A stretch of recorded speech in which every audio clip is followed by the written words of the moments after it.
Buenas tardes, señoritas, señores universitarios, estimados estudiantes de la asignatura de Economía Internacional 2. Me llamo Crescencio Alba Pinto, soy el profesor catedrático de esta asignatura y otras asignaturas. Soy economista, una maestría en Relaciones Económicas Internacionales. Vamos a desarrollar esta asignatura, esta materia conmigo durante un semestre bajo la modalidad virtual. Antes de empezar propiamente con el tema en sí, voy a referirme a algunas consideraciones.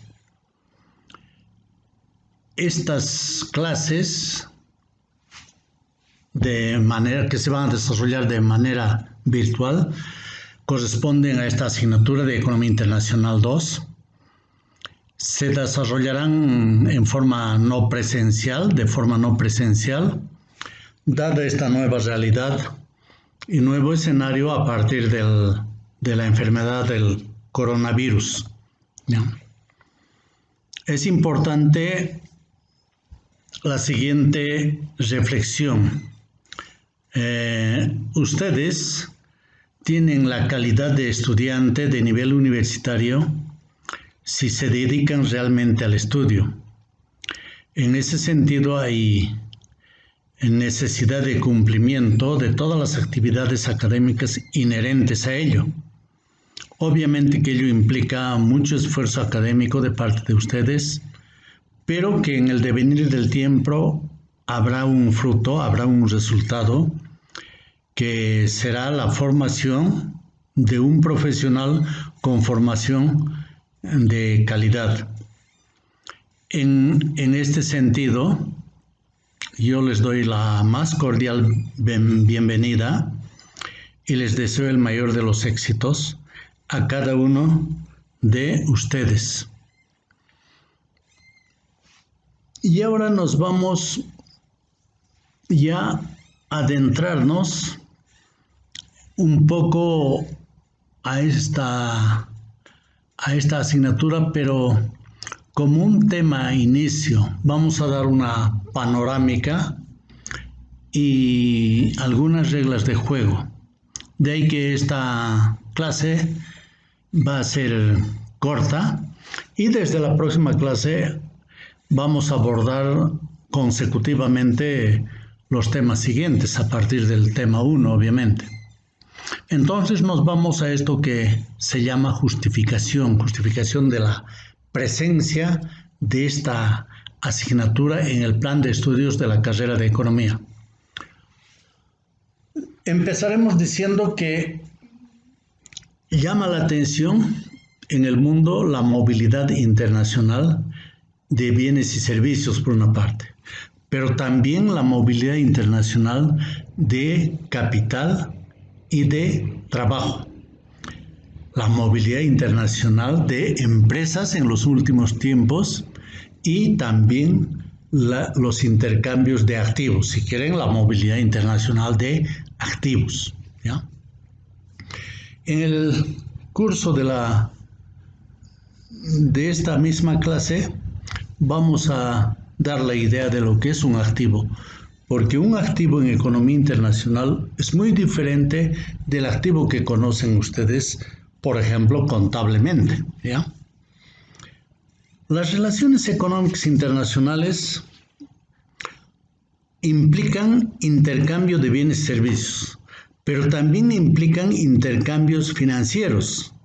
Vale decir intercambio, en este último caso, ¿no? Intercambio de dinero, intercambio de crédito, intercambio de acciones y intercambios de otros activos. Ello amerita el estudio de las finanzas internacionales. Esto es Economía Internacional 2. Esto que decimos, finanzas internacionales, corresponde a lo que se denomina Economía Internacional 2. Y ello lo vamos a desarrollar de manera reflexiva y de manera analítica. ¿Cuál es el objetivo general de esta asignatura? Vamos a presentarnos un par de objetivos.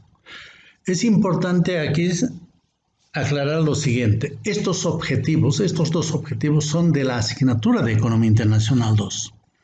Pero luego, cuando vayamos desarrollando cada tema, tema 1, tema 2, tema 3, tema 7, tema 8, etc., vamos a presentar para cada uno de los temas un objetivo o dos objetivos o tres objetivos, ¿ya? Eso es de rigor, diría, para el desarrollo de cada uno de los temas, y en este caso también es de rigor presentar un par de objetivos para la asignatura. El primer objetivo es valorar la importancia que tiene el entorno internacional y su influencia en la construcción de escenarios que permitan tener oportunidades para realizar transacciones internacionales de activos, ¿ya? El segundo objetivo es examinar teorías y manejar en forma aplicada dichas teorías, pero además manejar elementos relacionados con las transacciones económicas y con las transacciones financieras. También ello en el mercado internacional de capitales y considerando o en el escenario del sistema monetario internacional, ¿ya?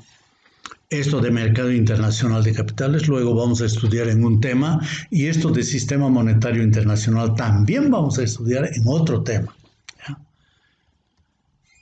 Ahora nos vamos a este proceso de enseñanza-aprendizaje. ¿Cómo vamos a hacer ello? Es decir, ¿cómo vamos a enseñar nosotros y cómo van a aprender ustedes? Entonces, eso es un todo esto. Por ello se llama proceso de enseñanza-aprendizaje. Y vamos a ir tocando varios aspectos de este proceso de enseñanza-aprendizaje. Vamos a empezar diciendo que, o refiriéndonos al título de la unidad temática, nombre del tema, su contenido, sus objetivos, las horas académicas para ese tema, la bibliografía para ese tema, las prácticas para ese tema, y de esa manera vamos a empezar a encarar el proceso de enseñanza-aprendizaje, ¿ya? Nos vamos a la situación inicial, que es la motivación. Vamos a generar, en principio, una motivación en cada uno de ustedes, en cada uno de los estudiantes, a través de la presentación de cuestiones, creando expectativas, a través de ideas sobre el tema en cuestión. Si estamos en el primer tema, será sobre algunas cuestiones del primer tema. Si estamos en el quinto tema, sobre algunos elementos que tienen que ver con el quinto tema, etc. Y eso va a generar a su vez un proceso de intercambio de nuevas preguntas, nuevas respuestas entre profesor y estudiante, entre estudiante y profesor, también se da al revés, y luego entre estudiante y estudiante, ¿ya? Y ahí también obviamente van a estar presentes las aplicaciones y experiencias que se dan en la realidad, y esas las van a votar, si quieren, las van a decir tanto el profesor como los estudiantes. Luego vamos a ponderar la importancia que tiene esa unidad temática, ese tema que estamos estudiando en esta asignatura, conociendo aplicaciones prácticas, manejando elementos teóricos, manejando metodologías específicas, manejando técnicas que tienen que ver con ese tema, ¿ya? Y esto relacionando también con el sector público y con el sector privado en el país, ¿no? En este caso, en nuestro país. Nos vamos a otro punto de este proceso de enseñanza-aprendizaje y esto tiene que ver con la exposición, con la clase propiamente dicha, ¿ya? Inicialmente siempre hay que considerar que la clase es interactiva, aunque cuando la clase no es presencial es más difícil hacer que la clase sea interactiva. Pero vamos a intentar hacerla de la siguiente manera. En el desarrollo de cada tema yo voy a hacer preguntas, voy a hacer preguntas y a veces lo voy a dejar esas preguntas en el aire para que ustedes un poquito tomen en cuenta y se respondan un poco teóricamente o imaginariamente. Y más tarde en el desarrollo de la misma clase voy a dar respuesta a esas preguntas, a esas cuestiones planteadas, ¿ya? Entonces ustedes, como han respondido imaginariamente, van a ir comparando y ahí se va a dar esa clase dialogada, que es diferente a la clase presencial, pero de todas maneras vamos a intentar, ¿ya?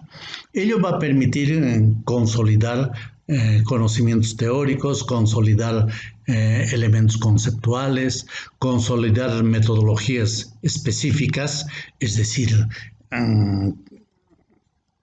va a haber una aprehensión mayor de sus elementos teóricos, conceptuales, metodologías y técnicas, ¿ya? Y obviamente eso hay que acompañar luego con lecturas bibliográficas que van a tener ustedes. Entonces, llegamos al final a la conclusión de que la base del aprendizaje es la clase interactiva en lo posible, en la que se da un proceso de recepción y descubrimiento, ¿no? Con ello, los estudiantes muestran capacidades y destrezas en el uso de procesos y técnicas y en realizar análisis con base a las diferentes cuestiones formuladas, porque siempre vamos a ir presentando cuestiones. En este proceso, los estudiantes también tienen la oportunidad de desarrollar su creatividad, su análisis crítico y aplicar sus destrezas y habilidades. Cada uno de ustedes tiene diferentes habilidades y diferentes destrezas, mayores destrezas, menores destrezas, pero las tienen, ¿no? Nos vamos a otro punto de este proceso de enseñanza-aprendizaje que tiene que ver con la resolución de cuestiones mayormente y también con la elaboración de un trabajo de ensayo. El anterior semestre tenía también planteado esto, pero al final no se dio la oportunidad, las condiciones no se dieron para elaborar el trabajo de ensayo y nos fuimos a la resolución de cuestiones y nos fuimos a los 3 exámenes. En caso de que elaboremos este semestre un ensayo, entonces una nota va a corresponder al trabajo de ensayo y si no logramos, entonces 3 exámenes, ¿no? Pero vamos a ver eso en su momento. Aquí es importante señalar que cada uno de ustedes tiene experiencias y prácticas individuales, pero cada uno de ustedes también puede desarrollar experiencias y prácticas en forma grupal. Ello permite el asentamiento de sus capacidades y permite que tengan dominio de sus habilidades, ¿ya? Ayuda eso. Las prácticas en sí inducen al razonamiento, inducen al análisis de las diferentes situaciones, escenarios de la realidad y relaciona eso con y su relación con modelos o esquemas que se conocen. Con ello, los estudiantes muestran capacidades y destrezas pero ya para el cálculo de indicadores, para aplicar procesos y para hacer interpretaciones. O sea, en forma más puntual ya. Para ello, cada unidad temática vamos a acompañar con un material de cuestiones y problemas para su resolución. Tema avanzado, ustedes van a tener una práctica que va a contener, por decir, 10, 12 o 15 cuestiones, ¿ya? Para ayudar. Eso no quiere decir que ese tema se reduce, eso no. Pero da más o menos la idea, la pauta por donde estamos yendo en cuanto a aplicaciones o en cuanto a preguntas y cuestiones y problemas para su resolución. Seguimos y esta vez nos vamos a referir a la parte del trabajo ensayo. Vamos a seleccionar un tema, eso yo lo voy a hacer, tema de estudio, y con base a ello se encarga el estudiante la elaboración de un trabajo ensayo. Es un trabajo bien puntual, pero bien cortito también, generalmente es en 10 páginas, 12 páginas, pero para ello yo les voy a dar el conjunto de criterios como guía y referencia, considerando lo siguiente: información relativa a variables económicas que correspondan de fuente primaria, por ejemplo, registros, o fuente secundaria. Mayormente es fuente secundaria. Es decir, que la información ya está en las memorias, en las publicaciones. Y luego, la presentación de ese trabajo ensayo en cuestión, la misma que permite socializar la experiencia y generar transferencia de conocimientos. Y por otra parte, ahí se muestra la solvencia, o sea, la solvencia del estudiante en el manejo de elementos conceptuales, metodologías y técnicas. Fíjense que esos elementos teórico-conceptuales, metodologías y técnicas, hemos estado manejando desde el inicio. Tengan en mente eso, que eso lo van a utilizar en toda su vida profesional. Y no solo en economía internacional, no. En cualquier campo profesional que se desarrolle cada uno de ustedes. Porque en este momento ninguno de ustedes sabe con certeza dónde o en qué campos va a trabajar. Y no va a trabajar en un solo campo, porque puede cambiar de trabajo, ¿ya? Todo esto constituye un indicador muy valioso y es parte importante en la evaluación formativa en el proceso de enseñanza-aprendizaje. Ahora vamos a estructurar en unidades didácticas todos esos elementos que corresponden a la asignatura de Economía Internacional 2. Vamos a desarrollar 9 temas y ahí tenemos los 9 temas. El primer tema está centrado en la internacionalización económica y en la internacionalización financiera, ¿no? Vamos a dar un panorama general, mundial, por eso es internacional, pero en lo económico y en lo financiero. Acuérdense que el nombre técnico de Economía Internacional 2 es Finanzas Internacionales. Entonces, todos los temas giran alrededor de las finanzas internacionales, que es muy diferente a las finanzas que conocen ustedes. Ustedes han desarrollado la materia que se llama economía financiera, ¿ya? Pero ahí han tocado no lo internacional, sino las finanzas de empresas seguramente o las finanzas de las instituciones, ¿sí? Entonces, el primer tema, panorámico. Segundo tema, cuentas de la balanza de pagos. Todos los países hacen registros de sus transacciones con el exterior. Y aquí vamos a hacer o saber,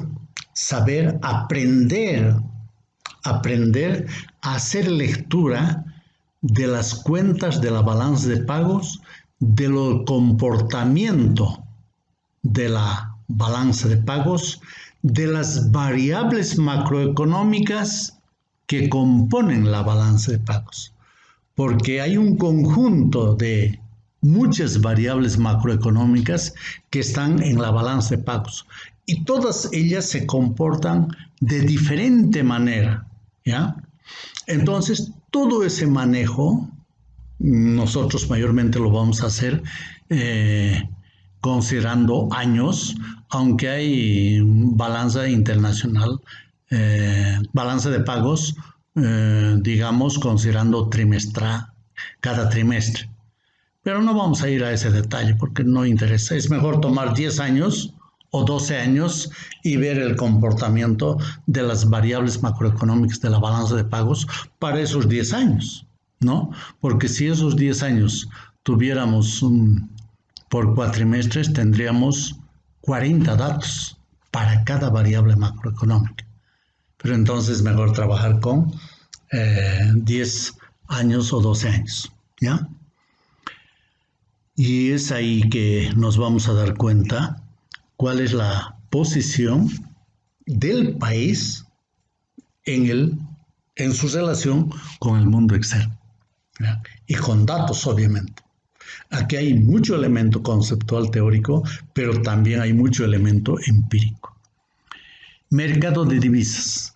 Eso es el mercado internacional de divisas, de hecho. Y obviamente el mercado de divisas en Bolivia que se da, pero en ese contexto del mercado de divisas. Entonces, fíjense, estamos refiriéndonos al mercado de divisas en forma específica. Fíjense, ¿cuán importante es esto? Y luego en el cuarto tema vamos a referirnos al tipo de cambio y a la balanza de pagos. Es decir, vamos a hacer variaciones en el tipo de cambio y vamos a ver cómo afectan estas variaciones en el tipo de cambio a la balanza de pagos de un país, ¿ya? Fíjense, entonces tenemos los dos temas anteriores, el tema 2 y el tema 3. Considerando esos dos temas, vamos a desarrollar el tema 4. Y en el tema 5 vamos a estudiar el mercado global de capitales, el mercado internacional de capitales. Y eso tiene que ver con el mercado de activos, mercado global de activos, ¿ya? Y aquí podemos un poquito referirnos así en forma muy reducida todavía y muy resumida todavía a lo que es un activo. El activo es un medio que permite trasladar la riqueza del presente al futuro, ¿ya? Esa es la idea inicial del activo en economía internacional. En ese sentido, es activo, por ejemplo, una divisa. Mejor diremos, es activo el dinero. El dinero es un activo. Es activo la acción. Obviamente la acción cuando puede intercambiarse internacionalmente, ¿ya? Es un activo el bono cuando ese bono puede intercambiarse internacionalmente. Es activo el certificado de depósito obviamente de una divisa, de una moneda, ¿ya? Si es nuestra moneda y puede intercambiarse internacionalmente, entonces estamos hablando de un activo. O en su caso cualquier otra divisa, porque eso es de otro país y de hecho tiene carácter internacional. Es un activo el oro certificado que tienen los bancos centrales de los países. El oro Es un activo. Es un activo el inmueble, un inmueble, pero puede comprar un extranjero o un boliviano puede comprar en otro país. En ese sentido es activo. ¿Ya? Aunque eso coincide con el activo que conocemos, ¿no? A nivel microeconómico. ¿Ya? Pero, aquí voy a recalcar, un camión a nivel microeconómico, en una empresa, un camión es un activo. En economía internacional, un camión no es activo, es un bien. Es un bien cualquiera, no es un activo. ¿Ya? Entonces tienen una idea primicial de lo que es el activo. Luego nos vamos entonces al tema 6, panorama general del sistema monetario internacional. Hace rato les decía que íbamos a desarrollar el mercado global de capitales y el mercado y el sistema monetario internacional en uno y otro tema. Ahí están los temas. El sistema monetario internacional es un sistema, ya, valga la redundancia en este momento, porque estamos dando una idea que funciona en base a una norma que se regula, que regula ese sistema. No es una organización, ¿ya?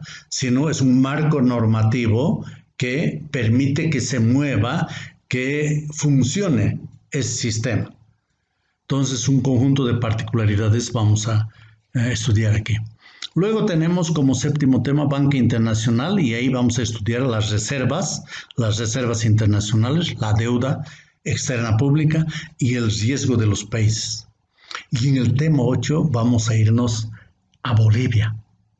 Vamos a ver el sector externo de la economía boliviana. Todos esos elementos que hemos visto aquí vamos a plasmar.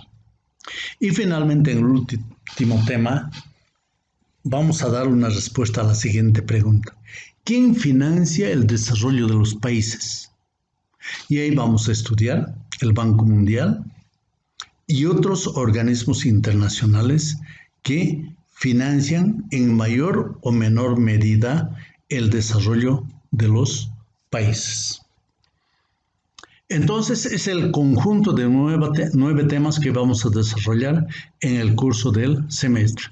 Y aquí tenemos una información, el último punto, una información adicional complementaria, ¿ya? Les dije al principio que la modalidad de las clases van a ser de forma no presencial, clases virtuales. Para ello vamos a utilizar la plataforma Google Classroom.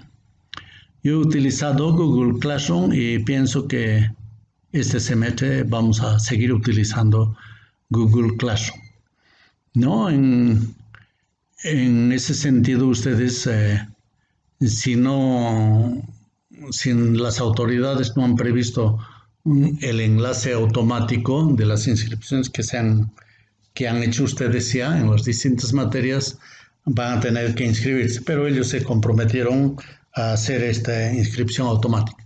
Veremos en su momento eso en el curso de hoy, mañana, ayer, etc. Y a este momento que están escuchando ustedes ya saben eso cómo ha sido. Luego, material bibliográfico. Ustedes van a tener el material bibliográfico que corresponde a esta asignatura. Van a tener un resumen de la clase misma, del video. Ustedes lo van a tener el resumen. Pero paralelamente, y ahí nos vamos al siguiente punto, a trabajos prácticos y o cuestionarios. Para cada tema ustedes van a tener una práctica, ¿ya? o en su caso una cuestión presentada como del trabajo ensayo. Y eso es un apoyo para el aprendizaje en cada tema. Exámenes. Los exámenes son los que están previstos de acuerdo a norma. Primero, segundo, tercer examen. Si hacemos el trabajo, un examen, vamos a calificar de A, pero si no, vamos a tener 3 exámenes. Pero fuera de eso tenemos el examen de segunda instancia y aparte de ello tenemos también el examen de mesa, primera opción, y el examen de mesa, segunda opción. Ello también vamos a viabilizar a través de Google Classroom, ¿ya? En su momento les daré todas las instructivas al respecto. Finalmente tenemos el último punto, que es la asesoría y apoyo en cuestiones específicas. Siempre hay complejidades en algunas partes de los temas y para algunos estudiantes. Entonces, cuando hay cuestiones específicas que tengan los estudiantes, simplemente recurren a mí a través de Classroom, a través de WhatsApp, etcétera, porque tenemos nosotros ya esa información dada en las clases virtuales, en WebSys, sí, en la inscripción y en la publicación de ellas. Entonces, se les va a hacer unos apoyos o unas asesorías, unas explicaciones, si quieren, sobre esas cuestiones específicas, ya sea a una persona, 2 personas o grupo de personas. Me refiero a los estudiantes. Esto he hecho ya el anterior semestre y en algunos casos una pregunta si es muy compleja y amerita para todos, pues no lo hago también para todos, ¿ya? Aquí terminamos esta clase y desde la próxima clase empezamos con el tema 1 y así sucesivamente. Muy buenas tardes, estimados estudiantes, jóvenes, señoritas.